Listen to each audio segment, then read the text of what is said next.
Hi, everyone. I want to welcome you back to class this morning, October 13th, 2020. Exactly 3 weeks from today is the election.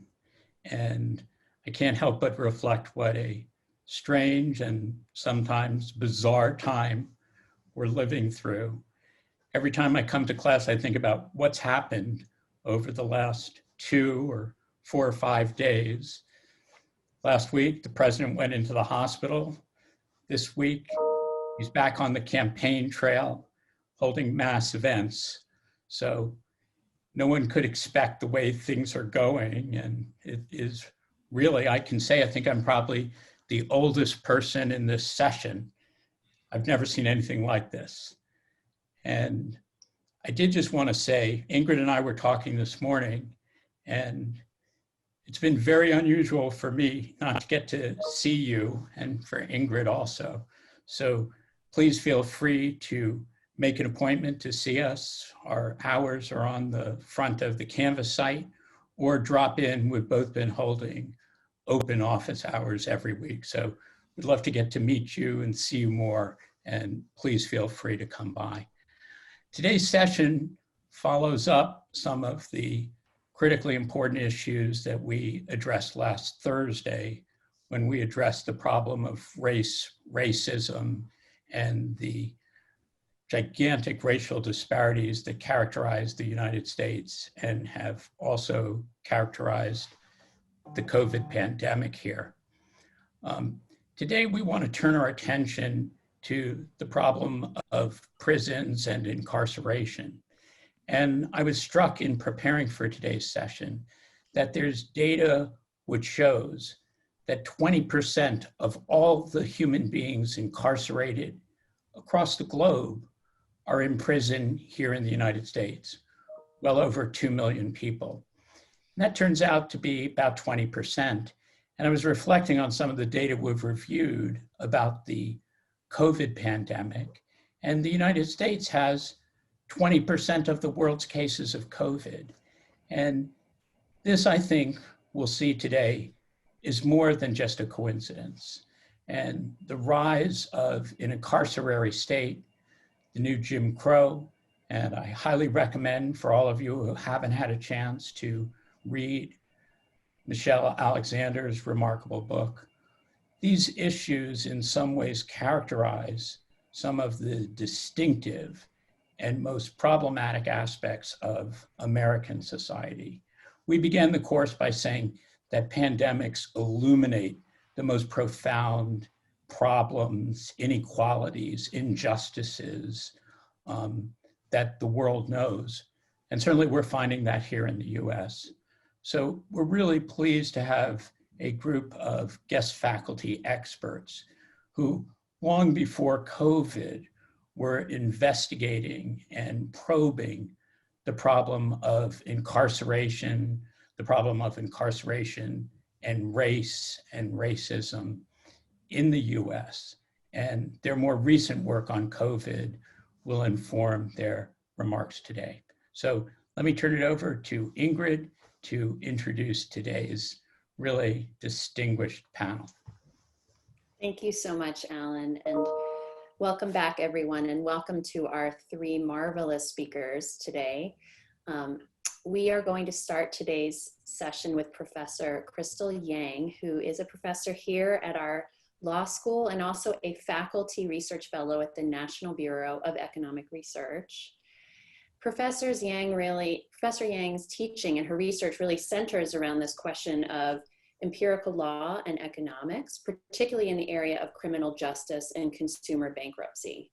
And her current research has really been focused on the effects of the bail system on defendants' short and long-term outcomes and racial bias in the criminal justice system, and particularly the spillover effects also in deportation fears.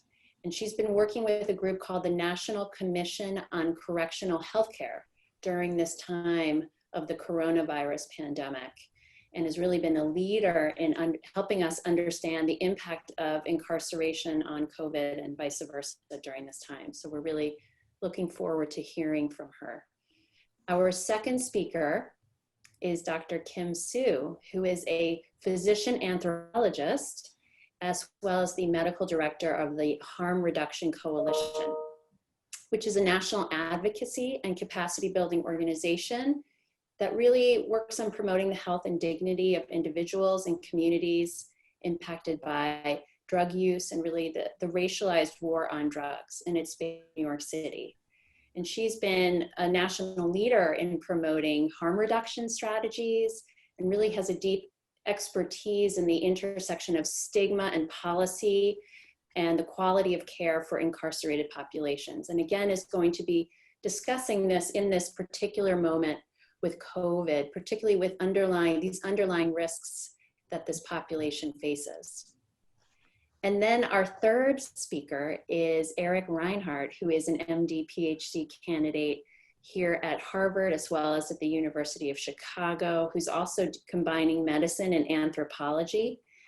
And he has spent over 5 years really focusing on ethnographic engagement in the Chicago South Side neighborhood, really trying to unpack the long-term implications of the carceral and police system on community mental health and community health outcomes. And he's really used a particular focus on the lens of the Cook County Jail, and recently published something in Health Affairs that's really focused again on this moment of this intersectionality of COVID and the criminal justice system.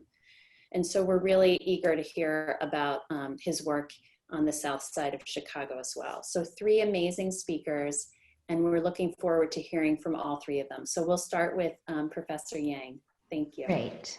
Thank you so much to Professors Brandt and Katz for inviting me. I'm looking forward to all the students' questions as well as hearing from the other panelists. So let me just share my screen. I have a couple of slides I'd like to share with you that present some results from a unique survey that we did in collaboration with the National Correctional Commission on Correctional Healthcare. So as Professor Katz already mentioned, my background is in both law and economics. And I've long been interested in studying issues of inequality. And it's impossible, I would say, to understand inequality in the United States without really thinking about our very unique and extended criminal justice system. And so this is a project that began as a collaboration with both my colleague, Marcella Alshon, who's a professor at the Harvard Kennedy School and who's trained as both an economist and also a physician who specializes in infectious diseases, as well as with the NCCHC. And the NCCHC, for those of you who are not familiar with it, is a leading national nonprofit organization that seeks to accredit the healthcare provision of healthcare services within correctional facilities in the United States. They're actually one of the longest standing accredited organizations and resulted from a project with the American Medical Association, the AMA, that began in the 1970s. The AMA in the 1970s did a study of jail provision of healthcare and found that jails were woefully ill-prepared to provide health services to the incarcerated population and decided to actually provide some sort of national standards if possible. Now, what's perhaps surprising but also shocking is that there is no mandatory accreditation of healthcare services in correctional facilities, despite the importance of providing healthcare to incarcerated populations.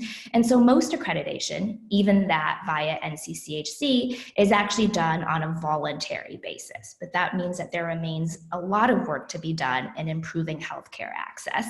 And in fact, there's been a lot of anecdotal evidence that while jails and prisons are constitutionally required by the law to provide adequate provision of healthcare services, some jails have never in fact provided any healthcare. So there's a huge gap in what is actually happening for individuals that are currently incarcerated. So Professor Alston and I had already been working with the NCCHC to better understand the impact of providing national standards and accreditation for inmate health as well as the well-being of correctional and health staff when the pandemic struck. And when the pandemic struck, NCCHC came to us and told us that lots of correctional facilities were struggling to understand what they should be doing and how they could better serve their population. We realized, though, that there was a lack of high-frequency national data to better understand the challenges that these facilities facing. And so in collaboration with the NCCHC, we decided to field a high-frequency, hopefully nationally representative survey to correctional facilities to really understand what challenges they were facing, as well as track trends in how COVID-19 was spreading among these correctional facilities. So what we did was launch a first survey at the end of March 2020, when the sort of pandemic first started to strike and when the shutdowns began to happen. And for the next 2 or so months, we basically fielded additional daily or weekly surveys where we asked questions about jail access to testing, as well as the prevalence of COVID-19. And we were able to get over 300 different facilities across the United States to participate. These facilities house approximately 10% of the country's inmates, and they were well represented in terms of representing both jails and prisons, as well as juvenile detention facilities. So let me just present you some of our key findings from this study, which I think are important for understanding COVID and correctional facilities, as well as the challenges that these facilities faced. The first slide that I'm going to show you here is simply a tracking that we were able to do with our weekly surveys of total case counts reported by the facilities in our survey. What I have on the left side here is the total case counts among staff. These are correctional staff as well as healthcare staff. And on the right, I'm presenting for you the total COVID-19 cases among inmates. And what you see in these patterns is that during the course of our survey, we saw a rapid increase in case counts, just like we probably saw in our community, but this was also mirrored within correctional facilities, such that by the end of the survey in early June, there were well over 1,000 cases reported among staff in the facilities that responded to our survey, and almost 2,000 cases reported among inmates. Now, something surprising that was revealed to us in these tracking of case counts was that you'll see that the earliest sharp rise in cases actually occurred among staff, which you see on the left-hand side of the screen, rather than among inmates. And at first, this fact surprised us, but it helped us to speculate that perhaps staff at correctional facilities were an important source of transmission of the virus, whether they were actually being exposed to it within the facilities or whether they were being exposed within the community and then potentially carrying the disease with them inside the facility. And to help us explore this, what we did was correlate the prevalence of case counts among staff, which I have here on the y-axis, as well as case counts from the community more broadly, which we obtained from the New York Times. And what you'll see from this figure here is that there's a strong correlation, a positive correlation between case counts in the community and correctional staff case counts, such that places, states like, for instance, Michigan and New Jersey, which were particularly hard hit by the pandemic in the community, were also locations where correctional staff were affected early on and disproportionately affected. And of course, those staff may have been then leading to inmates within the facilities also transmitting the disease. Now, something else we learned was that there is a substantial shortage early on in resources within these facilities. So in our survey, we asked about access to testing. Initially, surveys reported that only 64% of them had actually any access to testing. By the end of the survey, again, in the beginning of June, almost 90% of facilities reported that they had access to testing. Facilities also reported substantial shortages of personal protective equipment, what we might call PPE. Only 50% of responding facilities initially responded that they had adequate access to PPE. And indeed, among qualitative comments in our survey, we learned that facilities often did not even have soap or thermometer probes, and there were very saddening accounts of correctional staff, including nurses, who reported being very fearful of attending work because of the lack of resources that would be able to either protect them or the inmates. The last set of results that I want to provide with you that I think probably tie in very well with the issues of race is racism that you discussed, it sounds like last week, is an interesting finding from a couple of our surveys where we asked questions about the rate of COVID infection by the race of the inmate. We added this question later on in the survey. But what we consistently found was that the incidence rate for Black inmates was 2 to 3 times higher than the incidence rate for white inmates. Now, I'll have you ignore the last point here, which is June 4th, where there were just very few facilities that ended up responding. But you'll see, generally speaking, this Black incidence rate is just much higher than the white incidence rate. And this led to a very important question we wanted to ask, which was, why was this actually happening? Why was there a racial disparity in the incidence rate of COVID-19 case counts? Now, it turns out one of the reasons is just the institutional sort of systemic overrepresentation of Black individuals in the prison population. So for instance, in 2017, Black individuals represented 12% of the US adult population, but 33% of the sentenced prison population. And so what we found is that when we looked at the relationship between the share of Black inmates in a facility and the share of Black inmates that were infected with COVID-19, we generally find that that can explain a lot. That is, in other words, the overrepresentation of Black individuals within the criminal justice system can also explain why Black individuals are more likely to be infected with COVID-19. But what you also see from this graph is that there are facilities that are above this 45-degree line. In fact, there are 11 facilities above this line. These are facilities that you might say even have a disproportionate burden of COVID-19 among their Black inmates, even accounting for the fact that there is an overrepresentation of Black individuals in those facilities. Unfortunately, our survey was not able to answer why there's these facilities that seem to have this disproportionate burden, but we think that that's an incredibly important and crucial question to study about understanding why these racial gaps are magnified even within correctional facilities themselves. And as an initial glance, we looked at some of the data and found that the facilities that seem to exhibit that disproportionate burden among Black inmates are ones that have both a larger average daily population within their correctional facilities, which is often a sign of overcrowding, which can make social distancing very challenging. And there are also facilities that tend to have a lower share of health staff among correctional staff. So those are some signs suggesting to us that there might even be differential things happening for inmates by race, even within the same types of correctional facilities. So those are my main comments. I will just end there, but I'll just note that in my work on the criminal justice system and thinking about COVID, I think it's important to think of strategies in helping manage the rise of the pandemic in correctional facilities, not just from a health perspective, but often from a criminal justice policy perspective as well.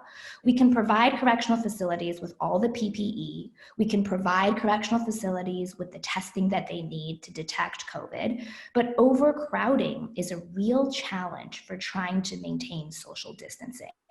And that means if we want to holistically sort of deal with the pandemic in a fair and equitable manner within these facilities, we also have to think about why there is such a massive overrepresentation of individuals within our criminal justice system, and think about sound criminal justice policies that can start to reduce our mass incarceration in our country. So thanks very much, and I'm looking forward to your questions.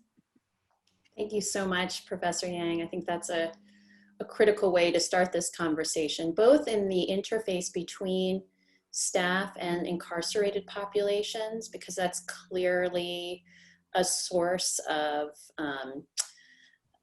bringing COVID into that enclosed population, but also all of the inherent injustices that you discussed in there, both racial as well as overcrowding. And so I think this is an important framework that we can lead with. So thank you so much. Thank you. I'll pass it on to Dr. Sue. Hi, everyone. Thanks for having me. So I'm going to build off, let's see if I can figure out how to share my screen.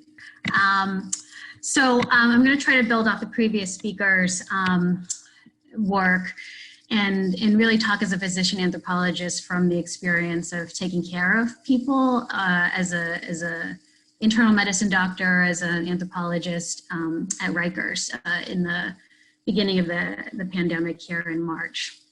So I just moved to Yale, actually. So I just took a job at Yale. So I'm about a week into New Haven. But I still remain the medical director at Harm Reduction Coalition. And previous to that, I was also working as a clinician educator at Rikers. So I think it's going to dovetail quite nicely, actually, with this big picture overview of what's happening in prisons and jails in the United States. And these are issues that I've been working on for a long time that are addressed in my book, my new book, Getting Wrecked. And so a lot of a lot of the structural violence and inequalities that I've been thinking about for many years really have created the groundwork for COVID to, I'm trying to think of what's an interesting and apt metaphor, but really have just allowed COVID to spread like wildfire. So I'm going to talk really about Rikers. So Rikers had been, it's an interesting case study. I think that's important around the country. Rikers had been attempting to do decarceration pretty aggressively before COVID. Really had a standing daily population of around 10 or 11,000 only 5 years ago. And the current population right now is around 5,400. So, Rikers Island is a jail. So I'm not sure if you guys know the distinction between a jail and a prison, but a jail is a place where people have, are pre-trial or they're detained. And some jails, including the jail where I did my research in Boston, also actually serve people with short sentences. So Rikers actually does have a couple buildings for people that are sentenced for less than 1 or 2 years. So does Boston. And Rikers Island is an interesting place, very close to LaGuardia, actually. It's very hard to get to. It's an island that's like a building of complexes. It's like a mini city. And like Crystal was saying, there's so much movement. There's so many staff that drive onto the island.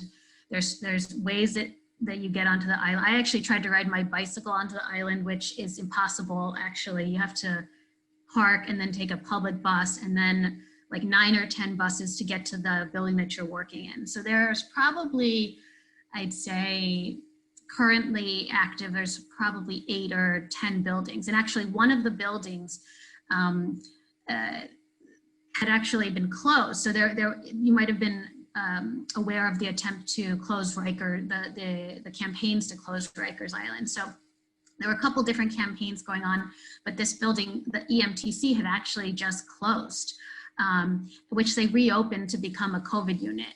Basically, it was very interesting to be on the ground because the medical staff and as well as the security staff, which constantly have tension, always have tension, was really quite difficult because we didn't know what we were going to do. The medical staff, in fact, we can talk about this, really stood up to the security staff and was like, we have to decarcerate, like this is a disaster. So under the leadership of some of the progressive, medical staff really stood up against corrections and said, we are going to get, like our patients are going to get, slaughtered by COVID in this, because of these circumstances. So I was actually seeing patients. So when I go to Rikers, I see patients as a primary care doctor, as a sick call doctor. So I do urgent care. And then I also run to any medical emergencies, like people try to hang themselves, people are found down, people are beat up. I run to the unit. Okay. So there's a variety of different things that you do as a doctor on Rikers. And I was going in and I remember I was working in what is actually called the Tombs, which is in Manhattan. And we were trying to figure out exactly this. I saw this patient, he's a 55-year-old Black patient who actually had just come back from Cornell, and they suspected, because he had a fever, that he had COVID. And we didn't know where people with COVID were going to go. Honestly, we didn't know how to keep them separate from the general population. So we were just making as we were doing. I mean, we literally didn't know, how, what was going to happen. So I suspected he had COVID. So they had reopened this unit, EMTC. They also had another unit called the communicable disease unit, which is an old TB unit. It's about 70 beds. So people could go there, some negative pressure rooms for people that had TB, but we knew those units were going to be overwhelmed very quickly. We were very afraid. So they opened EMTC. So I had sent him I was going to transfer him out of the building that I was in so that he could go to this COVID positive or suspected COVID building. And right as I was leaving my shift that day, they called back and they're like, oh, he's COVID positive. And at that time he had a fever but he had no other symptoms. It was honestly terrible because people were so afraid and there was fear from the staff. There was medical staff, there was fear from the patients. The patients were afraid of staff because staff, as Crystal said, were basically seen as carriers, like they were seen as bringing it onto the island. And many doctors were afraid of bringing it to their patients, So really that was going on. And so there was fear also from the officers as well. So there was myriads of different fears. So I sent him to the EMTC unit and he did okay. It was really quite difficult because we were also doing these complex calculations. Me and some of the other infectious disease doctors on the island, we were opening up, trying to figure out, okay, so this person's last fever, 14 days, the same stuff that we were talking about with Trump, we were trying to do for our patients at Rikers, so last symptom this day, we were trying to input it into the spreadsheet to try to figure out, when can they go back to a regular unit? When are they not infectious? We didn't know. It was just in March too. We were really trying to comb through the literature and trying to, again, make little policies as we were going. A lot of the units are gymnasiums where beds are 3.5 feet apart. There is a unit that we have for sick patients who are above 50 and they're on dialysis, they have advanced HIV, they have cancer, they have type 1 diabetes, they have canes. I mean, there are patients that, have significant infections that are in dormitory style living so that they could basically have closer nursing and they were very vulnerable. I tweeted a little bit from this at the time and I was really scared, honestly. It was evolving for all of us. One thing that I would say though, is that decarceration efforts started to happen. At the same time, on the other end, what I do is work mostly with people who use drugs. And I was particularly worried that in decarceration efforts, and I started hearing it from around the country, is that people had no place to go. The places that they normally would go after leaving prison and jail were gone. The drop-ins were gone. Access to low barrier services, including medication for opioid use disorder, were not there. And so people are at very high risk of an opioid overdose after coming out of prison or jail. Because of loss of tolerance and stress and trauma, and not even just opioid overdose, but also just death and morbidity and mortality generally. So again, trying to think about a safe, trying to think both about keeping people safe, keeping people alive, keeping people healthy, and the bigger overarching macro policy would be to get people home, but how to get people back into the community safely with what they need was difficult. So I'll leave it at that, and hopefully we can have some discussion about some of those things, but just from the perspective of being on the ground in these spaces, it was quite scary. One more thing, the correctional officers lobbied really hard for the masks. They lobbied really hard for N95s, and they were not even wearing them. I mean, honestly, it was heartbreaking because N95s were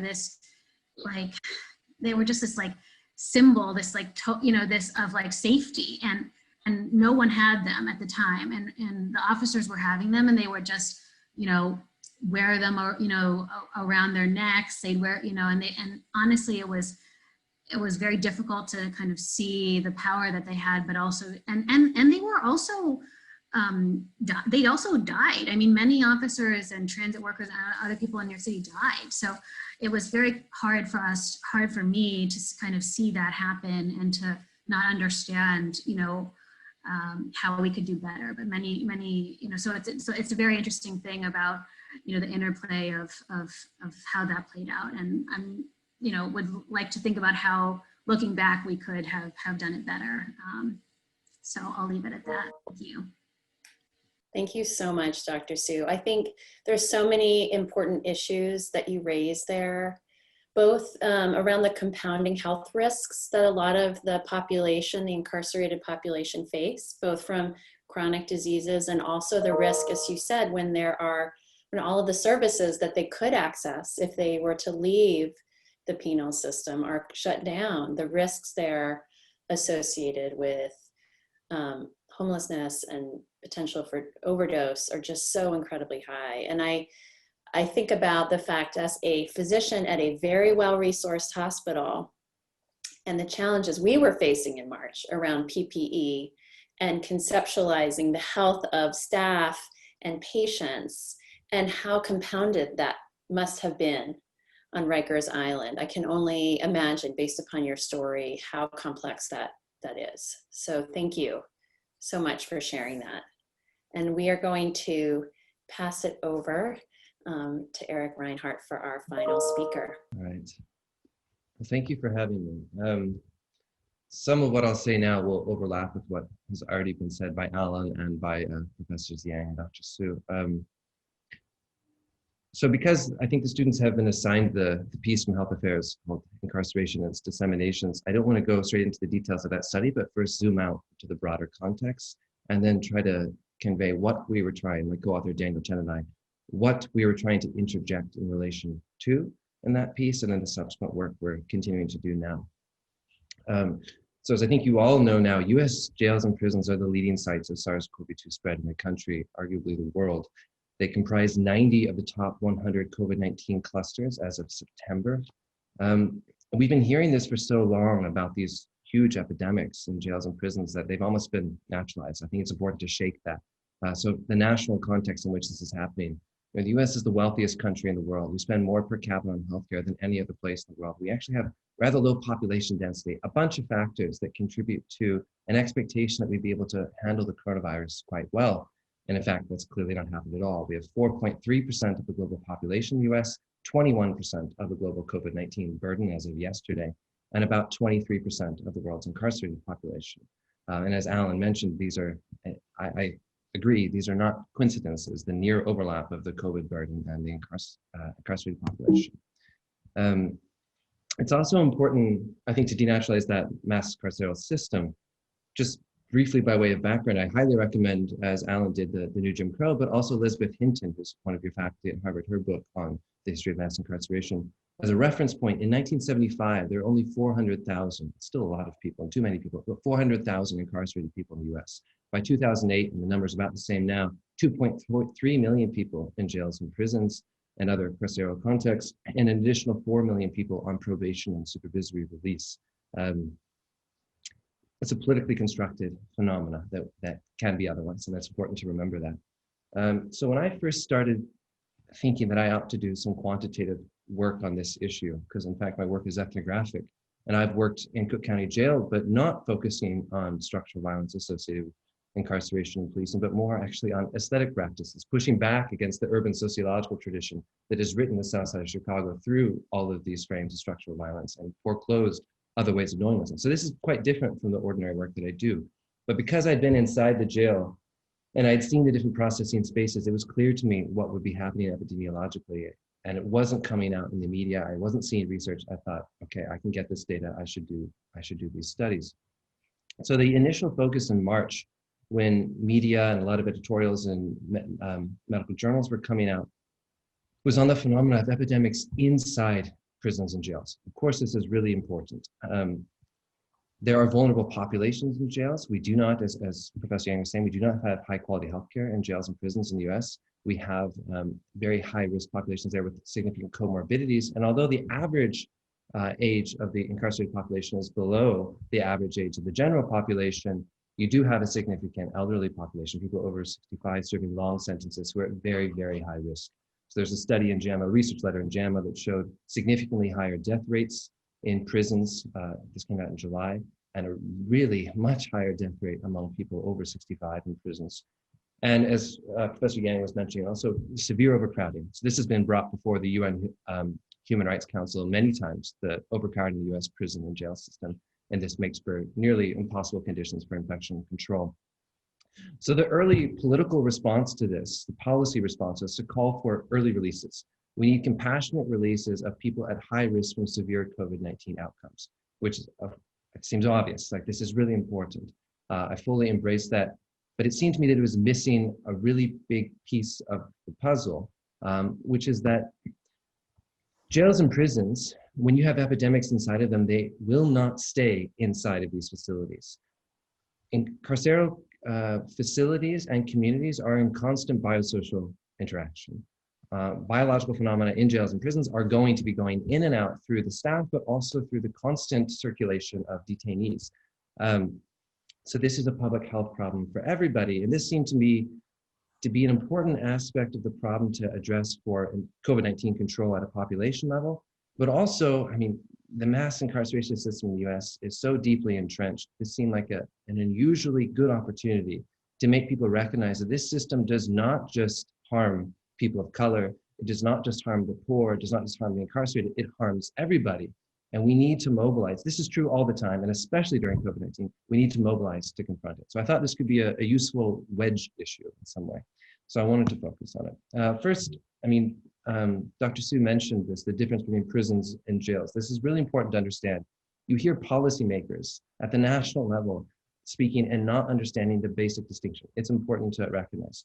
So prisons house people who have been sentenced, who have been convicted of crimes, typically sentenced to terms longer than 1 year. About 600,000 people are released from prisons in the US every single year.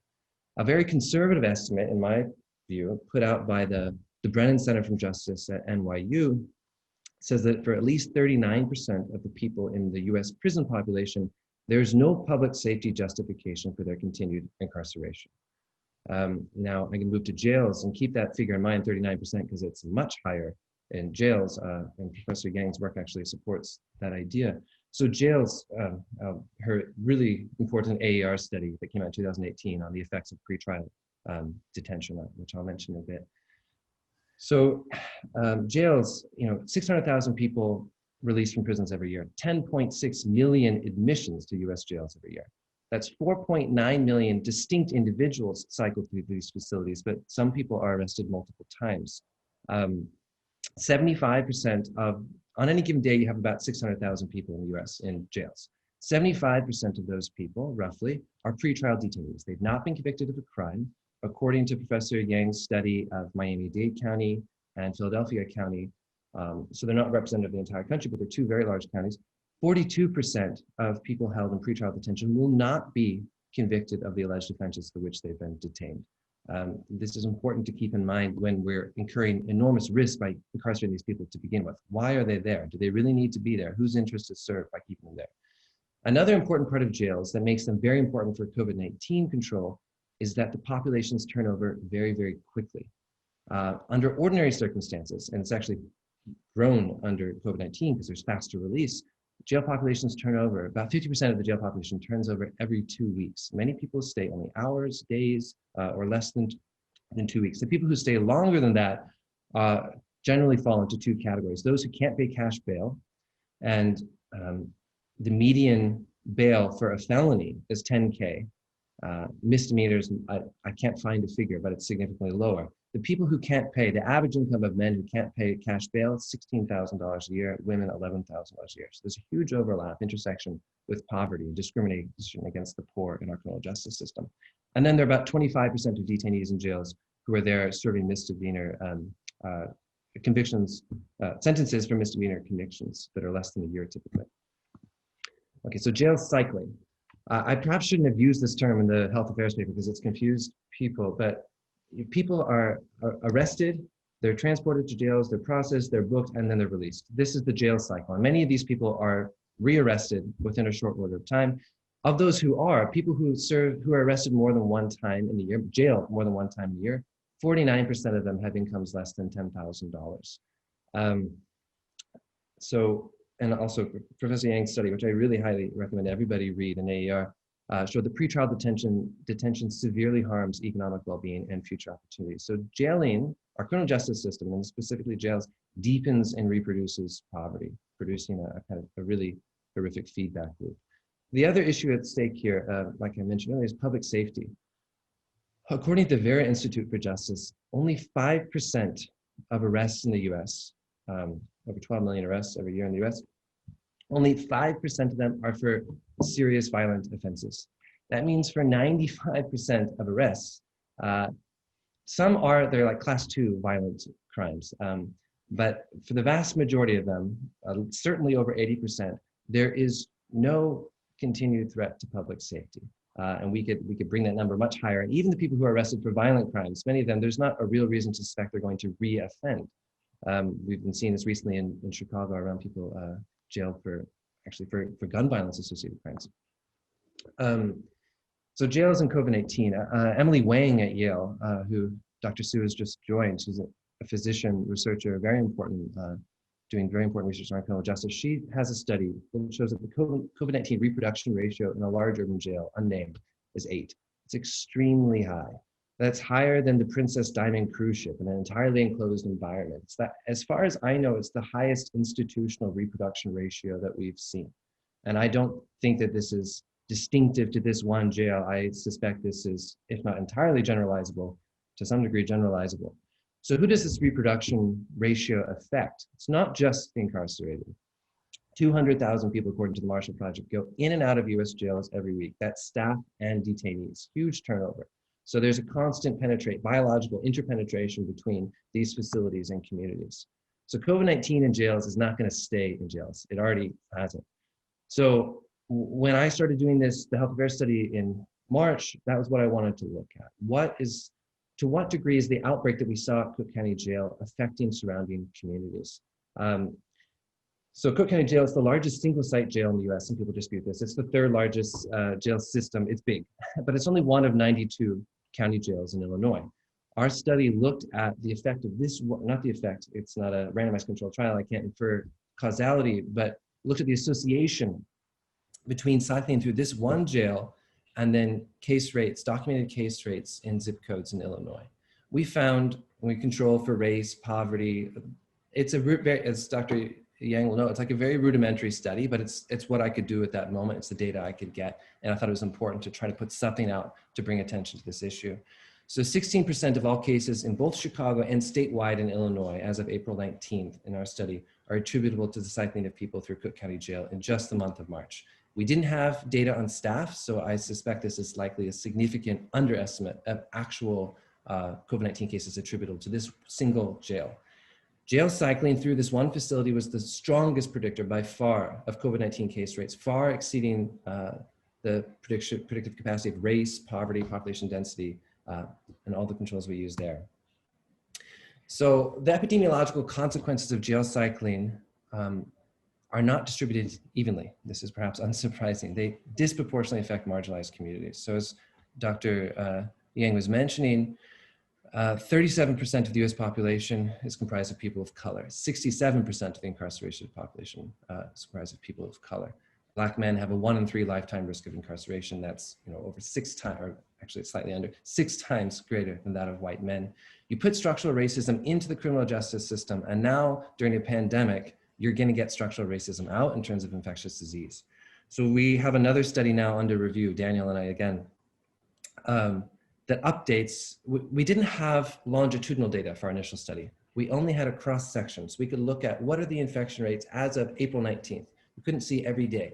Since then, we've acquired, although there were obstructions put up, maybe we can talk about this, by actually public health authorities, but the city of Chicago made it publicly available, so we got longitudinal data. So we can answer some more questions that we couldn't answer before and show that reverse causality is not going to explain our findings. we find that as of August, the multiplier effect of putting people through the jail increases, unsurprisingly, so that for every person that was cycled through Cook County Jail in March, by August, you have 5 additional cases in their zip code, independently attributable. You know, so you control for all the other factors. We have over 1,700 controls that we use, including testing rates, for example. And then we find that 87% of these jail-acquired infections that then spread within zip codes are borne by Black and Hispanic majority zip codes. If you look at the individual level, I suspect it's even higher than 87%, but all we have is the zip code level. So look at that. Just that explains 21% of the racial disparities in COVID-19 across zip codes in Chicago, just March jail cycling. You look at subsequent months, it gets bigger. So jail cycling in this study, which is a little bit more robust than our previous one, is still by far the strongest predictor of COVID-19 case rates. So there are a few important issues. I'm a little over time, so feel free to cut me off and save this for questions if you prefer. Okay. So there are important issues that have kept me awake at night as I've been trying to do this, which is testing. So one of the reasons that jail cycling is really important to think about is because we're trying to control the epidemic right now, the policy level, through releases and testing. So as of late April, there's universal testing at Cook County Jail, testing at time of booking. Now, when you are arresting and booking hundreds of people every single day, they go through, and it's even more than this, actually go through local holding facilities. They're transported in vans. They're put in bullpens, in tight quarters, early at least without masks. I don't know about now. They won't really talk to me much. I'm not popular at Cook County Jail anymore. That's a very high risk time for exposure. If somebody has just been exposed to the virus and then you test them that same day or the next day, they're not going to come back positive, even if they have in fact been infected. There's a necessary incubation period. So testing at time of booking, when the highest risk period for contraction of the virus for these people is in the processing period, is inadequate. And it's worse than that, it's misleading. A lot of people are subsequently being released, believing that they're negative for the virus when there's actually no basis at all to believe that. That's a huge issue. The other issue is what kind of tests they're using. Are you using antigen, the rapid antigen tests, which have a significant false negative rate? Are you using PCR tests? Are you doing antigen with PCR confirmation? If you're using PCR, you're relying in most places upon state laboratories. In the past months, we've seen delays of 11, 12 days to get test results. Most people who are booked into the jails are not even staying that long. What's happening with those test results? Are those counted, if they come back positive, are they counted as part of the jail rate? Is there contact tracing? Are people being contacted? There are huge issues at play here. And you have to understand that this all is occurring within a very heavily politicized context. County jails are run by county sheriffs. These are elected officials. Sheriff Dart is a very ambitious politician in Chicago, and this is very well known. He has higher aspirations, but he's also been very politically active in his current position. He aggressively pursues PR. I know because his comms team has called me quite often very angry, and they have a very big, he has a higher communications, a bigger communications team than perhaps a data team, it seems. So these are the people who produce the data. They control the data. They control access to the data. There's very little regulatory oversight. In some places, it seems to me that there's basically none. I mean, Dr. Yang may know quite a bit more about this than I do. This is a huge problem. So just pushing for transparency, as there are 2 legislative acts right now in Congress by Congresswomen Presley and Warren, it's important, but it's inadequate. You have to know if the data is high quality. You have to know if it's being manipulated. You have to know what the testing procedures are. Data by itself says nothing. You need to know what the data reflects. And we don't have adequate provisions to ensure that right now. So that's a really big issue. And then, okay, I'll try, this just a couple more minutes on decarceration. So decarceration is obviously what we need for infection control within these facilities. It's also what we need for infection control for the broader public, but it's been woefully inadequate. There's a very important piece, I think, that came out in Lancet Infectious Diseases last week called Decarceration and Community Reentry, something else in the title, but it's open access. It's very good and important. They summarize the situation quite well. Jail populations declined there was some jurisdictions who made a concerted effort to reduce their jail populations, in part for PR reasons. So 740,000 people in jails at the beginning of the outbreak, roughly. By mid-July, that had declined to 580. It's since gone back up, not all the way back up to 740, but the trend is reversed. And Daniel and I have another study we've been working on, we're trying to finalize now, that looks at a national county level analysis. What is the effect of reducing jail populations? And we see that it's very significant. It's on par with the most ambitious anti-contagion policies we have around masking, around stay-at-home policies. This is a very important infection control measure, not just for inside these facilities, although it's vital there, but for the broader public. And it's not being utilized remotely enough right now. The total incarcerated population, looking at jails and prisons, is only about down 11% during the pandemic. Also, as I mentioned, it really matters how we decarcerate. If you're just taking people in, not shutting off kind of the front end issue of insane numbers of arrests and jailing, you're just releasing people faster. You're still exposing people to the virus and probably not catching it in many instances. You're diffusing the risk into the community. It may look better because your jail populations are lower. You're not, as the sheriff, responsible for a big outbreak, but the public health consequences are not being rationally dealt with in this case. So so I think it's very clear we need large scale decarceration. We need releases, but we also need to address the front end issue. You need to turn off the tap, stop these insane rates of arrests and jailing. And then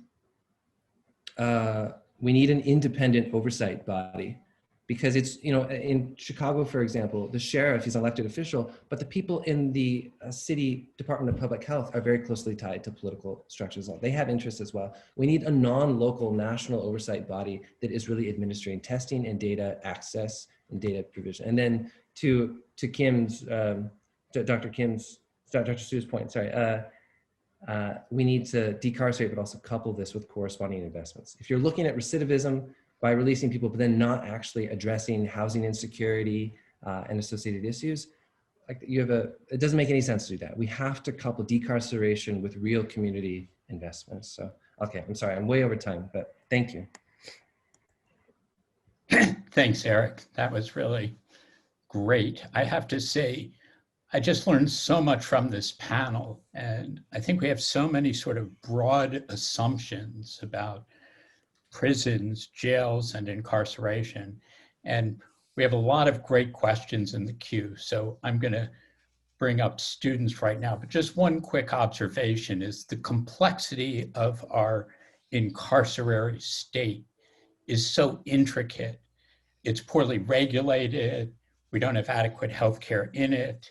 The churn or cycling that goes back and forth makes it much more fundamentally connected to people around it and communities and other institutions. So these are things that I don't think people clearly understand, but they're really the result of the kind of close observation that the three of you have done. And it's striking to me, it will require many different disciplinary and analytic and policy approaches to address this, because all three of you have multiple training, and I can think of the deep historical aspects, the incredibly complicated clinical aspects and scientific aspects of testing, not to mention the really powerful social and political reforms in which this very highly structured systemic system is embedded. So it raises really broad questions. The students have some great questions. So let's go to student questions now.